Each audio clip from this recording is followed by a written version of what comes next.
খুলছি। বাংলাদেশে ফেব্রুয়ারির নির্বাচন নিয়ে দ্বন্দ্ব জোর কদমে শুরু হয়েছে বিভিন্ন রাজনৈতিক দল ও পরাশক্তির বিভিন্ন দেশের মধ্যে।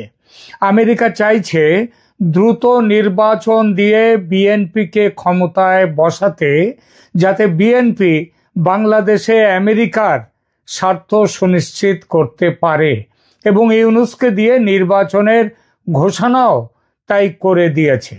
অন্যদিকে চীন চায় না এই নির্বাচন হোক। তারা জামায়াতকে দিয়ে নির্বাচনের বিরোধিতা শুরু করে দিয়েছে।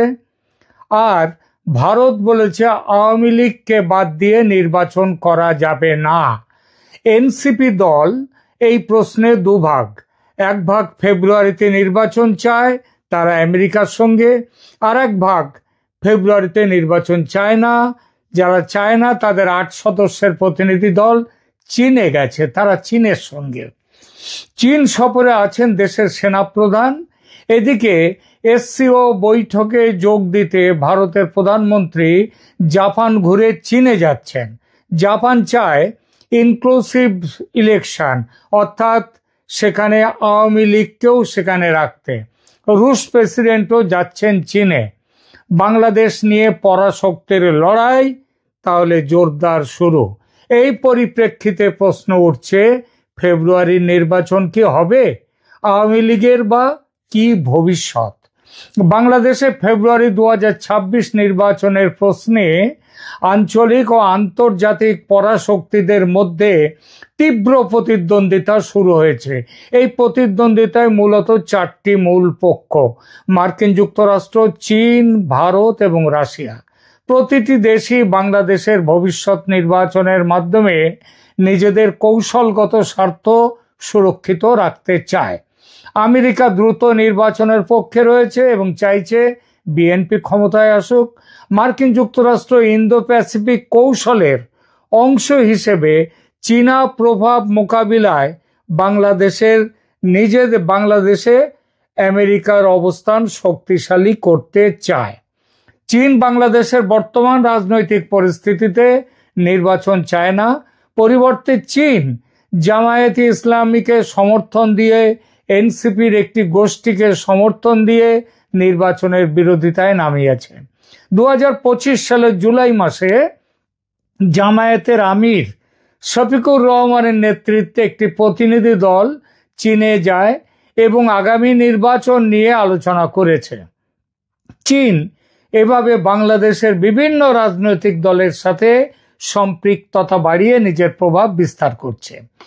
ভারত স্পষ্ট করে জানিয়েছে যে আওয়ামী লীগকে বাদ দিয়ে নির্বাচন হলে সেই নির্বাচন গ্রহণযোগ্য নয়। শেখ হাসিনার পতনের পর ভারত বাংলাদেশ সম্পর্কে উল্লেখযোগ্য অবনতি ঘটেছে। ভারতের অবস্থান হলো কোনো নির্দিষ্ট রাজনৈতিক দলকে সমর্থন না করলেও আওয়ামী লীগের মতো ধর্মনিরপেক্ষ শক্তির অংশগ্রহণ তার প্রথম পছন্দ। বাংলাদেশের নির্বাচনী পরিস্থিতি আঞ্চলিক ক্ষমতার ভারসাম্যে ব্যাপক প্রভাব ফেলবে। চীন আমেরিকা প্রতিদ্বন্দ্বিতায় বাংলাদেশ গুরুত্বপূর্ণ অবস্থানে রয়েছে এবং এই নির্বাচনের ফলাফল দক্ষিণ এশিয়ার ভূ রাজনীতিতে নতুন মাত্রা যোগ করবে। বর্তমান পরিস্থিতিতে বাংলাদেশে স্থিতিশীলতার চেয়ে অনিশ্চয়তা বেশি। আন্তর্জাতিক পরাশক্তিদের প্রতিদ্বন্দ্বিতা, অভ্যন্তরীণ রাজনৈতিক বিভাজন এবং সংস্কারের দাবি, এই সব কিছু মিলে বাংলাদেশের রাজনৈতিক ভবিষ্যৎ একদম জটিল হয়ে উঠেছে। আওয়ামী লীগকে নিষিদ্ধ করা হয়নি, তাদের কার্যক্রম নিষিদ্ধ হয়েছে, এটাই বলা হয়েছে। তাছাড়া দল হিসেবে আওয়ামী লীগকে বিচারের কাঠগড়াতেও তোলা হয়নি। দলের নেতাদের বিরুদ্ধে মামলা চলছে। এই পরিস্থিতিতে আওয়ামী লীগকে বাদ দিয়ে নির্বাচন করলে শেখ হাসিনার বিরুদ্ধে যে অস্বচ্ছ নির্বাচনের অভিযোগ উঠেছিল আগে, সেই একই অভিযোগ আরো বড় করে এবারও উঠবে। আওয়ামী লীগকে প্রতিদ্বন্দ্বিতার সুযোগ না দিলে ভারতও ফেব্রুয়ারিতে ভোটের বিরুদ্ধে যাবে, যেভাবেই হোক নির্বাচন আটকাবার চেষ্টা করবে। আওয়ামী লীগের কার্যক্রম নিষিদ্ধ হয়েছে সেটা ঠিক, কিন্তু দল তো নিষিদ্ধ দলের বিরুদ্ধে তো কোনো অভিযোগ নেই। এটি সত্য এবং দলের নেতাদের বিরুদ্ধে মামলা চলছে। পুরো দলকে বিচারের কাঠগড়ায় তোলা হয়নি। এই পরিস্থিতিতে আওয়ামী লীগকে প্রতিদ্বন্দ্বিতার সুযোগ না দিলে নির্বাচন আবারও অস্বচ্ছ ও একপাক্ষিক বলে আন্তর্জাতিকভাবে অভিযোগ উঠবে, যেমনটি শেখ হাসিনার নির্বাচনে উঠেছিল। তাই ভারতও আওয়ামী লীগকে বাদ দিয়ে ফেব্রুয়ারি নির্বাচন হলে সেই নির্বাচনের বৈধতা নিয়ে প্রশ্ন তুলবেই। সুতরাং ফেব্রুয়ারির নির্বাচন আটকে যাওয়ার সম্ভাবনাটা কিন্তু খুবই বাস্তব। ভারতের কূটনৈতিক চাপ দেয়া শুরু করেছে।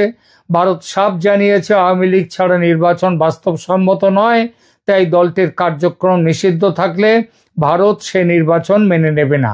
ভারত ছাড়া ইংল্যান্ড, জাপান, অস্ট্রেলিয়া এবং ইউরোপীয় দেশগুলোর কয়েকটি দেশও আওয়ামী লীগ দল ছাড়া অন্য দল ছাড়া ভোট যদি হয় সে ভোট মানবে না।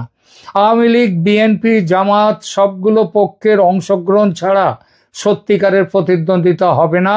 হলে আন্দোলন, সহিংসতা আবার নতুন করে বাড়বে। নির্বাচন পিছিয়ে যেতে পারে।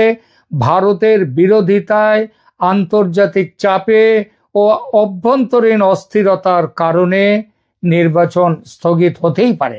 খুবই সম্ভাবনা দেশি বিদেশি শক্তিগুলোর মধ্যস্থতায় নির্বাচন নিয়ে নতুন সংলাপ হতে পারে, যেখানে আওয়ামী লীগের কার্যক্রম পুনর্বহাল বা অংশগ্রহণ নিশ্চিত করার চেষ্টা হবে। বিরোধী দলসমূহের সরাসরি আন্দোলন, নির্বাচন কমিশন বা অন্তর্বর্তী সরকার চাপের মুখে রাজনৈতিক সমঝোতার হাত বাড়াতে পারে, না হলে দেশ অঙ্গচ্ছেদের মুখে পড়তে পারে। এই অঙ্গচ্ছেদটা কিভাবে হবে সেটাও বলছি।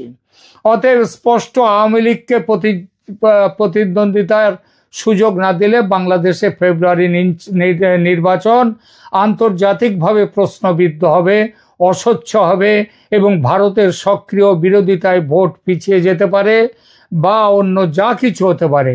ভারত কিভাবে বাংলাদেশের নির্বাচন বন্ধ করতে পারে? ভারতের কাছে বাংলাদেশের নির্বাচন প্রভাবিত বা বাধাগ্রস্ত করার বিভিন্ন কার্যকর উপায় রয়েছে।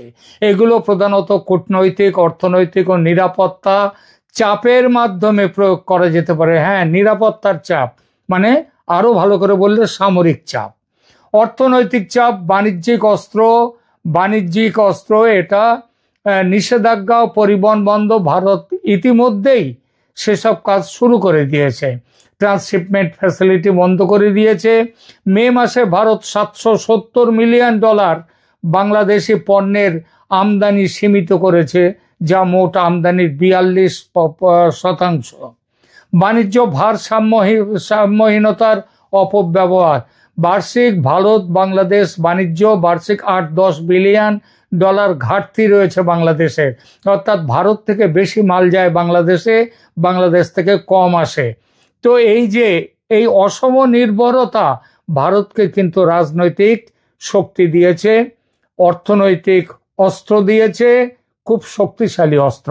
এরপরে আরো বহু বিষয়, যেমন পানি সম্পদের উপর নিয়ন্ত্রণ, তিস্তা ও গঙ্গা চুক্তির সুবিধা, সেটা দিয়েও ভারত চাপ সৃষ্টি করতে পারে। ভারত বাংলাদেশের 54টি অভিন্ন নদীর উজানে অবস্থিত। এর ফলে পানি নিয়ন্ত্রণের ক্ষমতা রাখে। গঙ্গা পানি বন্টন চুক্তি 2026 সালে নবায়নের এটা রিনিউ করার কথা, এবং ভারত এই চুক্তি রিনিউ না করে বা কঠোর শর্ত আরোপ করে বাংলাদেশের ওপর চাপ সৃষ্টি করতে পারে। তিস্তা চুক্তি দীর্ঘদিন ঝুলে আছে এবং ভারত চাইলে এই বিষয়ে আরো কঠোর অবস্থান নিতে পারে। 2025 সালের মে মাস থেকে ভারতের সীমান্তরক্ষী বাহিনী প্রায় 2000-এর ওপর ব্যক্তিকে বাংলাদেশে ঠেলে পাঠিয়ে দিয়েছে। এই কৌশল বাংলাদেশের অভ্যন্তরীণ নিরাপত্তায় চাপ সৃষ্টি করতে পারে এবং রাজনৈতিক অস্থিরতা বাড়িয়ে দিতে পারে। ভারত ত্রিপুরার কৈলাসহর বিমান ঘাঁটি পুনরায় সক্রিয় করেছে এবং শিলিগুড়ি করিডোরের আশপাশে সামরিক মহড়া পূর্ণ উদ্যমে চালাচ্ছে। বাংলাদেশের লালমনিরহাট বিমান ঘাঁটি পুনরুজ্জীবনের বিরুদ্ধেও ভারত খুব শক্ত অবস্থান নিয়েছে। ভারত আওয়ামী লীগ ছাড়া নির্বাচনকে গ্রহণযোগ্য নয় বলে দাবি করেই দিয়েছে। এর ফলে নির্বাচনের আন্তর্জাতিক স্বীকৃতি কিন্তু বাধাগ্রস্ত হবে। ভারত তার আঞ্চলিক প্রভাব ব্যবহার করে অন্যান্য দেশগুলিকেও নির্বাচন স্বীকার না করতে প্ররোচিত করতে পারে। ভারত একযোগে অর্থনৈতিক, পানি, সীমান্ত, কূটনৈতিক চাপ এবং সবশেষে সামরিক চাপও দিয়ে তারা বাংলাদেশকে তাদের নিজেদের রাস্তায় নিয়ে আসবার চেষ্টা করতেই পারে। তার কারণটা হচ্ছে ভারত বাংলাদেশ নিয়ে অনেক কষ্ট সহ্য করেছে, অনেক কিছু ত্যাগ করেছে, বিনিময়ে কিছুই পায়নি। এখন এই যেভাবে করেছে এবং ভারতে বাংলাদেশে বিপুল সংখ্যক সংখ্যালঘুরা তারা একটা ভারতের কি বলবো তাদের উপরে যে ব্যবহার, যে অত্যাচার করা হচ্ছে সেটা ভারতের পক্ষে অত্যন্ত শিরোপীড়ার কারণ হয়েছে। ওয়ান্স ফর অল ভারত এই সুযোগটা নিতে পারে। যদি আওয়ামী লীগকে নির্বাচনে অংশ না নিতে দেয় তাহলে ভারত কিন্তু সামরিক অভিযান করতেই পারে এবং নির্বাচন বন্ধের জন্য যত কিছু করা সেটা করতে পারে।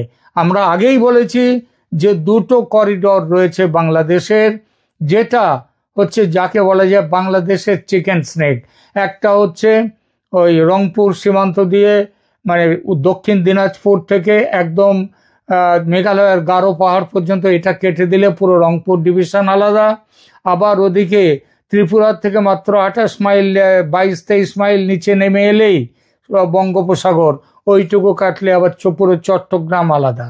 সুতরাং বাংলাদেশের সামনে ভারত এইবার সহজভাবে মেনে নেবে না এই নির্বাচনে আওয়ামী লীগকে ছাড়া যদি নির্বাচন করা হয়। এখনকার মতো এখানেই রাখছি। ভালো থাকবেন, ধন্যবাদ।